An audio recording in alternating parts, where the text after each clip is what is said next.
नमस्ते दोस्तों, स्वागत है आपका हमारे यूट्यूब चैनल पे। दोस्तों, यदि आपने हमारा यूट्यूब चैनल सब्सक्राइब नहीं किया है तो आपको हमारा यूट्यूब चैनल को सब्सक्राइब कर लेना है। आपके वीडियो के नीचे ये सब्सक्राइब की बटन दिख रही है जो रेड कलर में है। आपको इसे क्लिक करके रेड से ब्लैक कर देना है और बाजू में जो बेल आइकन का निशान है इस पर भी आपको क्लिक कर देना है। साथ में आपको वीडियो को लाइक भी कर देना है। दोस्तों, इससे आपका ये बेनिफिट होगा कि आप यदि हम कोई अगला टेस्ट पेपर अपलोड करते हैं तो आपको आसानी से इसका नोटिफिकेशन आ जाएगा और आप उसे आसानी से देख सकते हैं। नमस्ते दोस्तों, स्वागत है आपका हमारे यूट्यूब चैनल में। आज हम कक्षा 11वीं के विषय हिंदी का paper revision test paper solve करने वाले हैं। दोस्तों, चलते हैं पहले क्वेश्चन की ओर।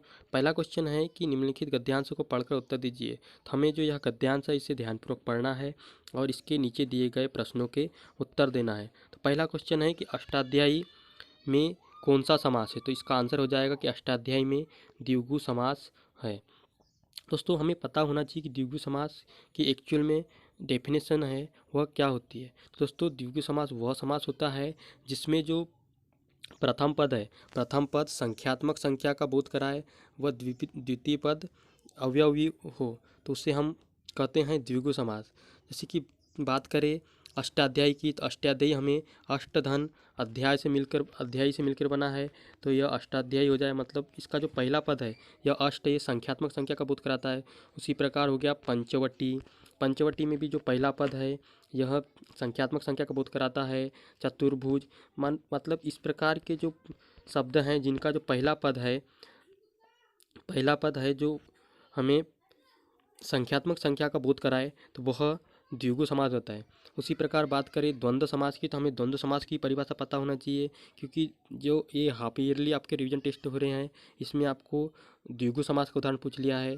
अगली बार हो सकता है कि आपको द्वंद्व समास का उदाहरण पूछ ले, तो हमें पता होना चाहिए कि द्वंद्व समास हम कहते किसे हैं। तो दोस्तों, द्वंद्व समास हम उस शब्दों को में द्वंद्व समास होता है जिसमें जैसे कि रात दिन हो गया, तो रात दिन में हमें देखने में आ रहा है कि ये एक दूसरे के विलोम है। उसी प्रकार दिन रात, सुबह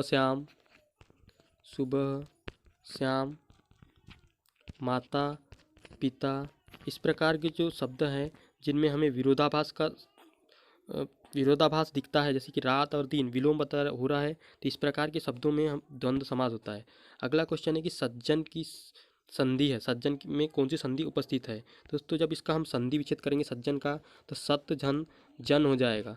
मतलब इसके में देखिए दोस्तों, सत धन जन मतलब यहाँ पर स्वर व्यंजन और व्यंजन मिलकर अगला शब्द बना रहे हैं, तो सज्जन बना रहे हैं, तो दोस्तों इसके में व्यंजन संधि हो जाएगा।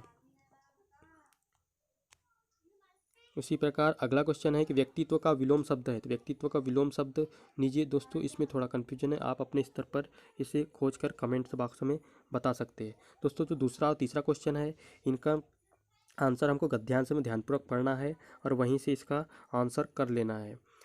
दोस्तों, चौथा क्वेश्चन है कि प्रस्तुत गद्यांश का उपयुक्त शीर्षक लिखिए। तो दोस्तों, यहाँ पर मनुष्य के व्यक्तित्व के बारे में चर्चा की गई है, तो यहाँ इसका उपयुक्त गद्यांश या उपयुक्त शीर्षक हो जाएगा कि मनुष्य का व्यक्तित्व। दोस्तों, आप इसके अनुसार और कुछ थोड़ा लिख सकते हैं कि मनुष्य की संगति के बारे में बताया गया है, तो आप इसको मनुष्य की संगति या मनुष्य का व्यक्तित्व इसका शीर्षक लिख सकते हैं। उसके बाद अगले क्वेश्चन की बात करें तो इसमें दिया है कि दुष्ट व द्वेष के विपरीतार्थक शब्द बताना है।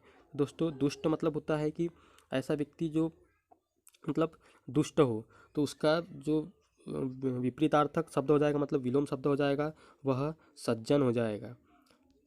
दोस्तों, उसी प्रकार बात करें द्वेष का, तो द्वेष मतलब होता है घृणा, तो घृणा का विपरीतार्थक शब्द हो जाएगा प्रीति। दोस्तों, हम आपको डिटेल में क्वेश्चन इसलिए बता रहे हैं क्योंकि हो सकता है कि जो वार्षिक परीक्षा है, जो आपको एनुअल एग्ज़ाम है, उसमें आपको यहाँ से इसी टॉपिक से दे लेकिन कुछ हटके दे क्वेश्चन, तो इसलिए आपको सभी के बारे में इसके एक्स्ट्रा फैक्ट पता होना चाहिए। दोस्तों, अगला क्वेश्चन है कि जो पहरूए शब्द का अर्थ क्या है। तो दोस्तों, ये ऊपर में एक हमको काव्यांश दिया हुआ है और इसको पढ़ करके हमें नीचे वाले उत्तर देना है। दोस्तों पहरुए शब्द का शाब्दिक अर्थ हो जाएगा कि देखो हमको देखने से ही लग रहा है कि पहरुए तो ना ही किसान होगा, सरकार होगा और पुलिस भी नहीं होगी, तो पहरुए से हमको समझ आ रहा है कि यह पहरेदार होगा, तो इसका आंसर हो जाएगा पहरेदार। उसी प्रकार अचल दीपक का सम्मान समान में रहना में अलंकार है, तो दोस्तों इसका आंसर हो जाएगा रूपक अलंकार। अगला क्वेश्चन है कि शत्रु की छाया का क्या अर्थ है, तो दोस्तों शत्रु की छाया का अर्थ हो जाएगा कि पराधीनता से देश की हानि की काली छाया पूरी तरह दूर नहीं हुई है।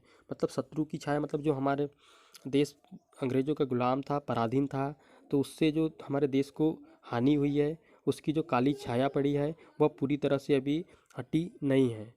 दोस्तों अगला क्वेश्चन है कि जनगंगा में ज्वार से क्या अभिप्राय है, तो दोस्तों इसका आंसर हो जाएगा कि इसका जो हमको अभिप्राय पूछा है तो इसका अभिप्राय हो जाएगा कि लोगों में नया उत्साह है और तुम लहर बनकर इसे अच्छी तरह प्रवाह दो, तो यह इसका अभिप्राय हो जाएगा।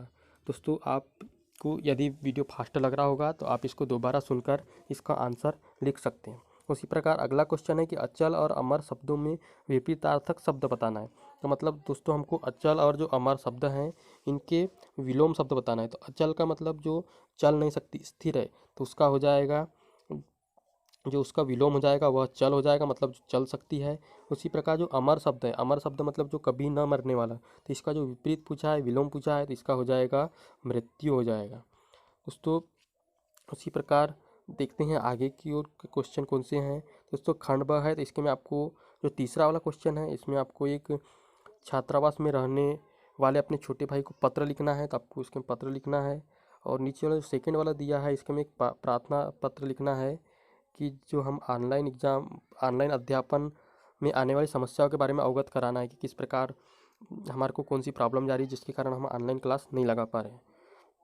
उसी प्रकार चौथा क्वेश्चन है कि मोबाइल सुविधा या असुविधा विषय पर एक फीचर लिखिए, तो दोस्तों आपको बताना है कि जो मोबाइल है जो हमारे जीवन का बहुत उपयोगी मतलब वस्तु बन गई कि हमें जो भी काम है मोबाइल से ही करते हैं मैक्सिमम काम, तो ये हमारे लिए सुविधा भी है या असुविधा है, तो इसके बारे में को विस्तृत बताना है जो हमें। अगला क्वेश्चन है दोस्तों इस प्रकार आपको सभी क्वेश्चन थ्योरेटिकल है तो आपको इसको लिख लेना है।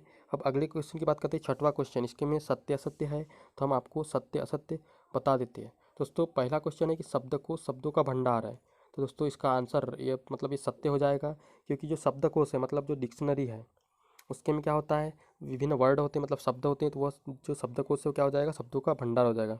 उसी प्रकार हिंदी शब्दकोश में हिंदी वर्णमाला का अनुसरण किया जाता है, तो दोस्तों सही बात है। जब हम हिंदी वर्णमाला की बात करते हैं तो इसके में जिस प्रकार हिंदी शब्दकोश की बात करते हैं जिसके में हिंदी वर्णमाला का अनुसरण किया जाता है, जैसे कि हम देखते हैं कि जब कोई शब्दकोश देखते हैं तो उसके हम सबसे पहले अ से आने वाले शब्द रहते हैं, उसके बाद आ से, मतलब जिस प्रकार हमारा अनाराम होता है, अनार से लेकर ज्ञानी तक, उसी क्रम में हिंदी के जो शब्दकोश है उसमें वर्णों का क्रम रहता है।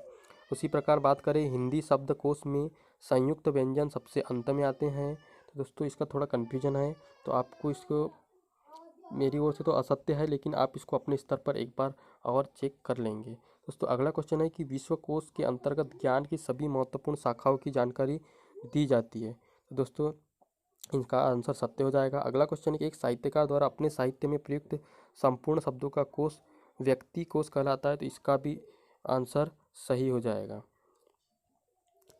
तो दोस्तों इसके बाद पूछा है कि सातवां जनसंचार से आप क्या समझते हैं, तो दोस्तों ये सभी थ्योरेटिकल क्वेश्चन है, तो आपको इनको अपने बुक से मिला लेना है और इनके बारे में आपको लिखना है। थैंक यू दोस्तों। यदि आपको वीडियो अच्छा लगा हो और आगे वाले रिवीजन टेस्ट के आपको इसी प्रकार जो test paper solve test paper है मिलते रहे, तो आप हमारे यूट्यूब चैनल को सब्सक्राइब कर लें और वीडियो को लाइक भी कर दें।